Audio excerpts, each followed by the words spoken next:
Hello BookTube, and welcome to another weekly reading vlog. So I'm going to be talking about what I've been reading this week. Now I've actually got, I don't know, about 10 books on my shelf that I've started and not finished. But on any given week I only make a little bit of progress on that stack. So these have been the 3 books that I have read for this week. There's The Merry Adventures of Robin Hood, which this week I made a little bit less progress on than last week. I made only from page 106 to 144.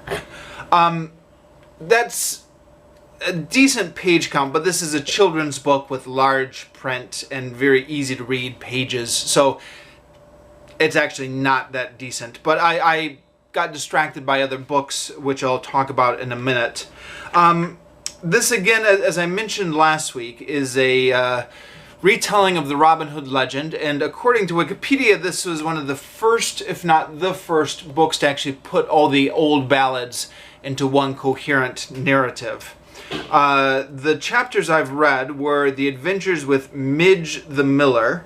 Now, Midge the Miller, I've not looked this up on Wikipedia, but I suspect that might be a variant of Much the Miller, who I'm more familiar with. The previous chapter, actually, which I did just finish up this week, was on Robin Hood and Will Scarlet. Will Scarlet, of course, is much better known. But again, according to Wikipedia, there are a lot of variants of Will Scarlet's name. Will Scathlock or something like that, or Will Stutley.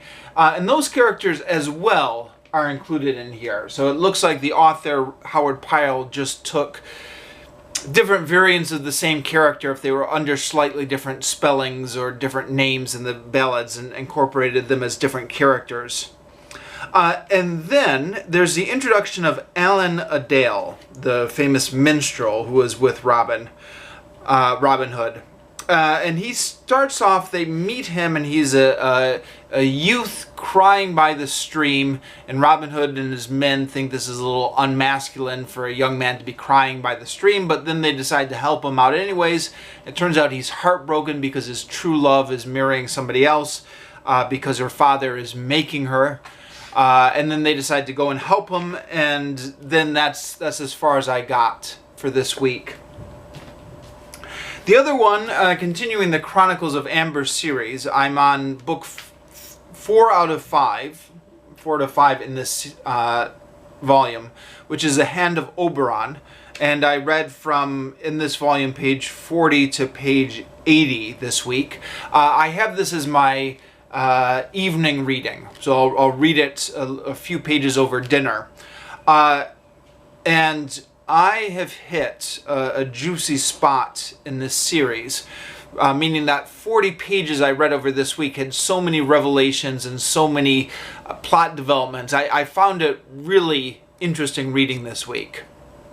But the primary thing I've been reading this week, and the reason why I didn't make as much progress on the Merry Adventures of Robin Hood, is because I've been using my lunch breaks at work to read Chomsky's Universal Grammar. It occurs to me, by the way, that this weekly reading vlog I'm doing, probably, I don't know what the intended audience of it is. Because, you know, I'm covering everything from fantasy and Robin Hood legends one week to Chomsky grammar the next week. So, yeah, I don't know.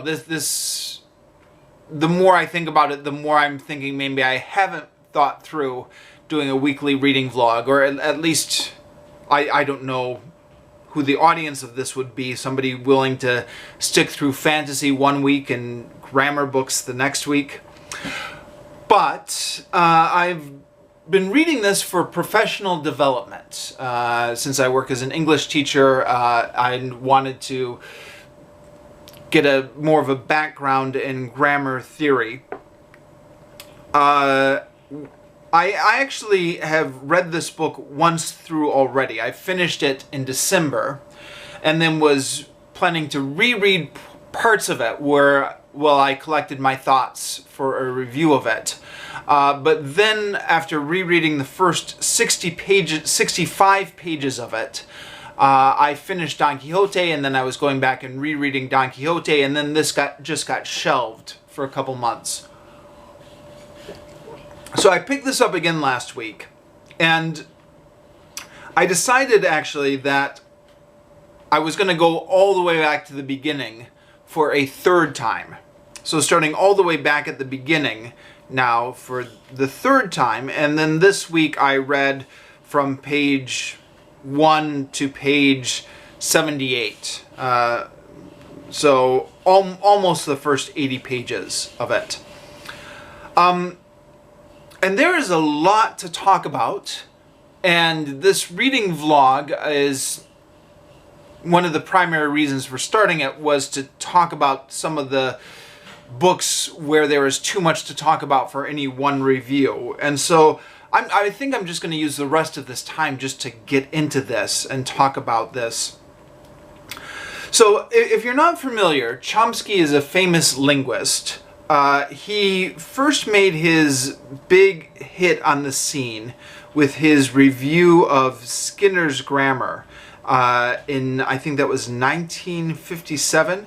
In fact, there's an interesting thing here, right on page 78, where the last page I got up to reading this week. It says, "This early demolition of Skinner has remained Chomsky's main influence on psychology, rather than his later works. Introductions to psychology seldom mention post-1965 writing." So his demolition of Skinner, and that's, by the way, the famous, what's his name?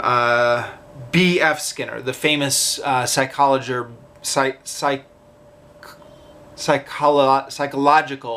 behaviorist, who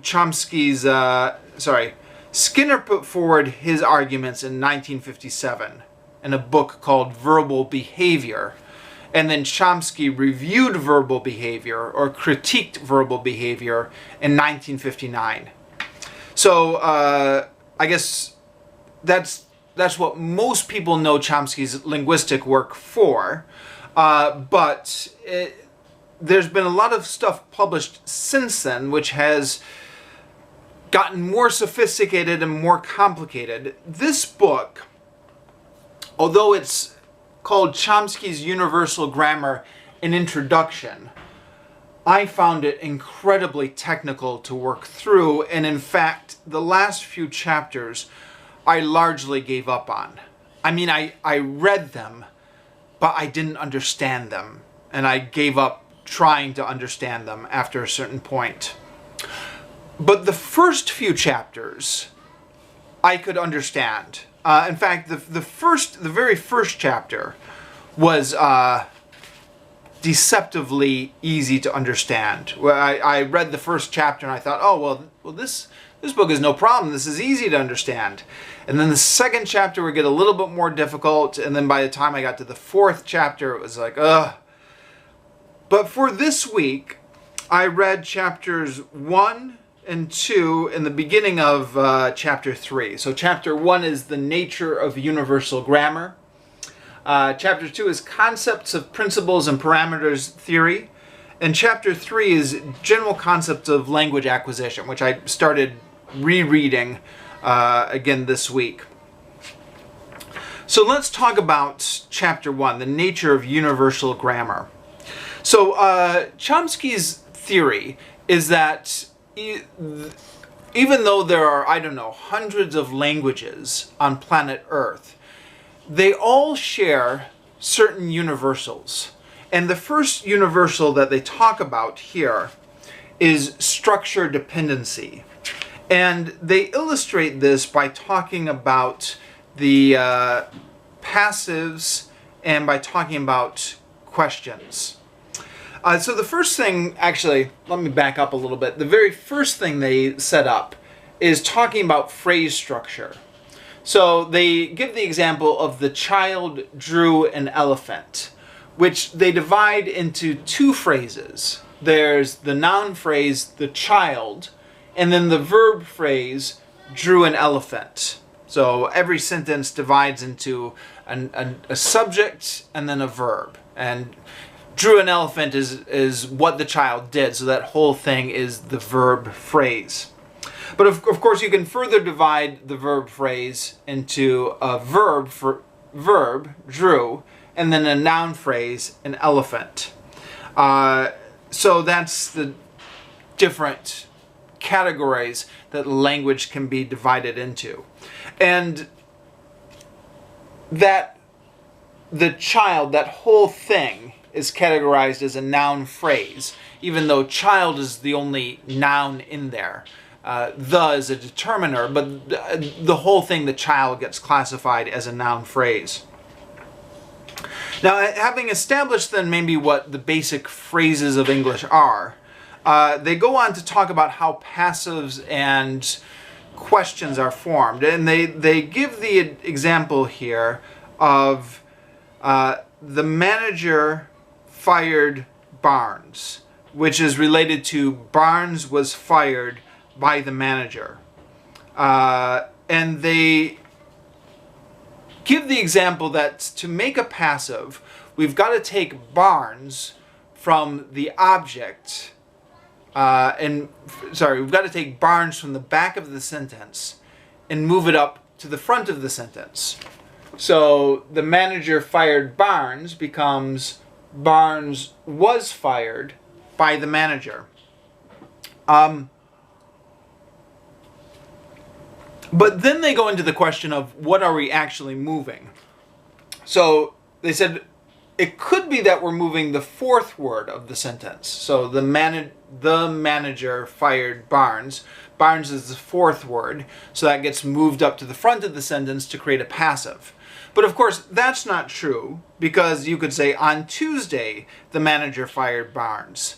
By adding that on Tuesday, then you've changed the whole numbering of the sentence. Nor is it true that you would just move the noun to the front of the sentence, because it could be a whole phrase. So for example, they say the manager fired the player. But you wouldn't just move player to the front of the sentence, because then that would result in an ungrammatical sentence. Player was fired by the manager. Then you'd have two thes in the back of the sentence. And then they give an even more complex example of a more complex noun phrase. The player who once played for England and used to appear in TV commercials for soft drinks was fired by the manager. So that whole thing, the player who once played for England and used to appear in TV commercials for soft drinks, that whole noun phrase gets moved to the front of the sentence. So they make the point that what actually is getting moved to the front of the sentence is not one word, and it's not a particular noun. It's the whole noun phrase. And this goes back to what they were establishing for structural dependency. The language is organized into phrases, and it's the phrases that are moved rather than the order of the words or an individual word. And then the same thing with questions. They use an example here, which I believe is one of Chomsky's famous examples. Is the man who is here tall? I believe there was a movie that came out a few years ago about Chomsky's grammar, which was called Is the Man Who Is Tall Happy? Or something like that. But a very similar example. So if you have a phrase like, what is it? The phrase is, the man who is here is tall, and you want to make a question, then you have to move the is to the front, so it becomes, is the man who is here tall?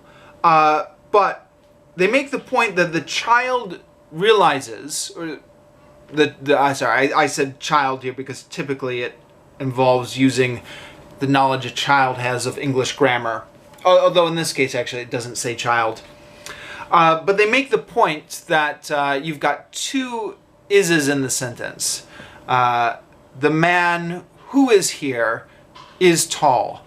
And that native speakers, be they children or otherwise, will intuitively understand that the auxiliary that gets moved to the front of the sentence is not the auxiliary that's in the noun phrase. So the man who is here, in this example, that gets left alone. That is the is in the man who is here just gets left alone. It's the man who is here is tall. That one moves to the front of the sentence. And then they use a couple other examples here, but that's basically how they're establishing that it's the language is based on phrase structures, and those phrase structures are moving around in the sentence.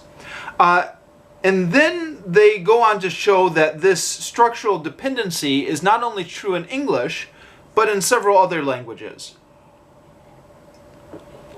The examples they give here are German, and Greek, and Spanish, and Arabic. Although later on in the book, they do introduce some counterexamples, namely Japanese. That one doesn't come until several pages later. But in Japanese, if you want to change from a statement to a question, you actually don't need to move anything around in the sentence. You just will add a question particle at the end of the sentence. And so that would seem to contradict what they've established as a universal here with phrase structure. With structural dependency. But when they get to that part later on, they explain it away by saying the point of universal grammar is to establish what languages can do. They said it doesn't necessarily mean that all languages have to have it. It means that it's a feature that human languages can have. So if it's just in one language, then we can count it as a universal, I believe is how they say it. They then moved to what they call the head parameter. So this is an idea that each phrase will have a head. For example, we were talking about phrase structure with the child drew an elephant. So the head of the noun phrase is child. The head of the verb phrase is drew. And they said there's two parameters that languages can have. They can either have the head first, followed by the complements, or they can have the complements first, followed by the head. So the example they give here is the child drew an elephant. Drew an elephant is the verb phrase. The verb is drew, so drew is the head. And that comes first. Or sometimes they say it comes on the left, because you have to imagine the sentence written down from left to right. So it comes first or it comes on the left. And if it's a head first, then that means that all the phrases in that language will have the head first. Japanese, on the other hand, is a head last language. So in Japanese you would say picture wall on is hanging. So the verb would come at the end of the sentence. And so it would be a head last. Now, there were a few different things I question about this when I was reading it. And these are, to be fair, these are things I should know by now because I've encountered this theory now in several different linguistic books I've read. So I know that there's some sort of explanation for this, but I can't remember what that was. But what they say is in English, the noun is ahead of the noun phrase and it comes first. The example they give here is education for life. So the phrase is education for life, the head noun is education, for life is the modifier which comes after. So it's because English is a head first language, we say education for life. And that is true in terms of prepositional phrases that modify main nouns, and it's true of relative clauses that modify main nouns. For example, John, who is the man that I like, went to sleep, for example. So that who is the man that I like is all modifying John, and it comes after John in the sentence. So for relative clauses and for prepositional phrases, it totally works to say that those come after the noun. But the determiners actually come before the noun, don't they? You can say the child, and child is actually the head of that phrase, but then the is actually coming before child. Now, actually, if memory serves, because again, this is my second time reading through this book, although it is a little bit all jumbled together in my head. If memory serves, I think they do get around that later in the book by saying that the child is actually, the determiner is going to get separated out into its own separate phrase. So they're going to say later that the determiner phrase starts with the. But then the other thing that I was thinking about is adjectives also come before nouns. So you can say like the short child or the red child or the intelligent child. And it's interesting because they use Japanese as a counterexample to English. I actually learned some Japanese when I was living in Japan. And in Japanese you would also put the adjective before the noun. So they're saying, okay, well, Japanese is head last and English is head first. But in both of those, you would put the modifiers before the nouns in terms of adjectives. Well, Japanese doesn't really have any determiners. But in terms of adjectives, those would go before the nouns in both Japanese and in English. Now that's a very obvious point, which I'm fairly sure they do deal with adjectives later on, and I just don't remember what the explanation was. So maybe as I reread this book, I'll come across that. But the other thing, which I had a bit of a question mark here, and which, if memory serves, doesn't get answered later in the book, is they say that English is a head-first language because the preposition always comes at the beginning. So, for example, they say, you know, the picture is hanging on the wall. In English, we would start with the preposition on the wall. The preposition would be first, and then the rest of the phrase would be afterwards. In Japanese, you would say, kabe ni, wall on. So in Japanese, you would start with the noun and then the preposition. Now, what's always sat a little bit uneasy about this with me is I never consider prepositions to be major classes of words. I just consider prepositions, for example, you know, like when you're teaching English as a foreign language, and you have sentences like the picture is hanging on the wall, and you say to the students, okay, what are the main words here?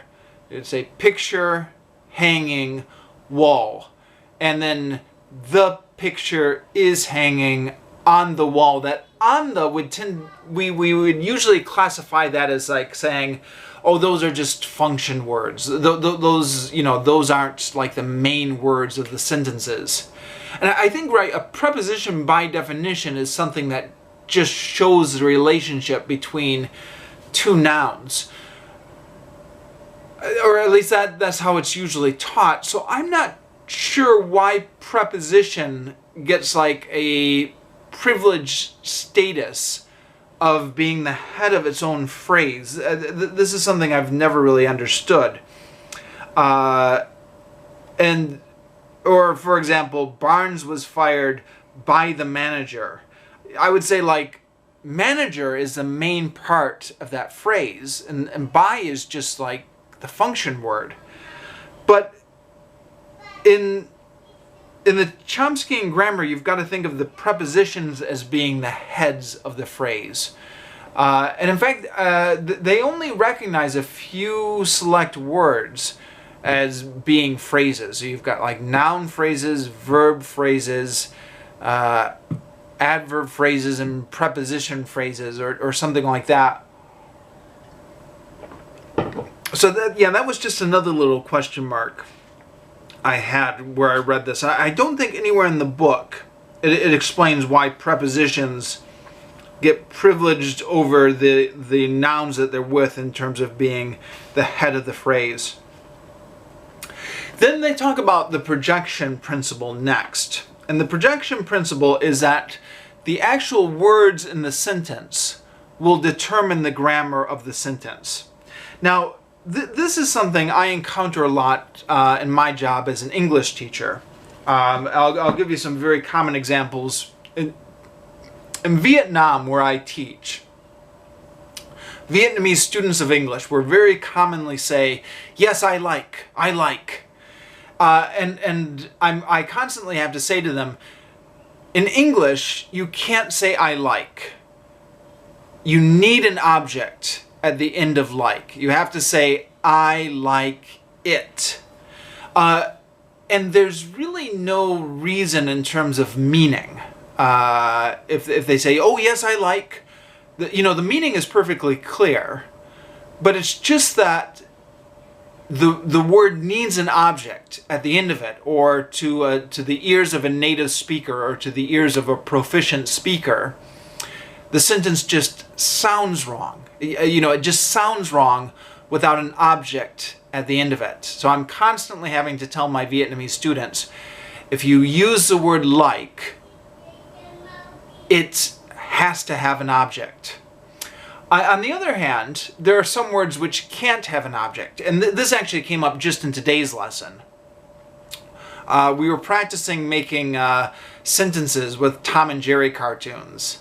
And one of the students produced a sentence like, "Jerry fell down Tom." And I said, well, no, actually, fell down cannot have an object. You can say like, Tom fell down, but you can't say Jerry fell down Tom. That verb cannot have an object.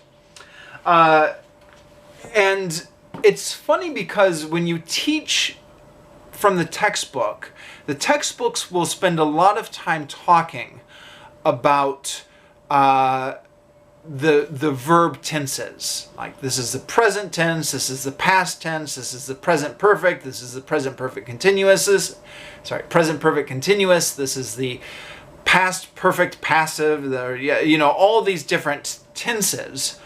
But spend relatively little time talking about the grammar of the words and how, this verb must have an object, this verb cannot have an object. There's an author which I've talked about on this channel, actually, Michael Lewis, who says we need to spend less time talking about abstract grammar rules and more time talking about grammar as it's tied in to the lexicon, or as it's tied into the vocabulary. So that's what the next part, the projection principle, is all about. Talking about how some verbs must have objects, some verbs cannot have objects, some verbs require two objects, like the word give. He gave John the book. Some words like want are followed by to, like I want to leave, where some words like believe have to be followed by that phrase, I believe that Bill left. So you can't say, I want that leave, or you can't say, I believe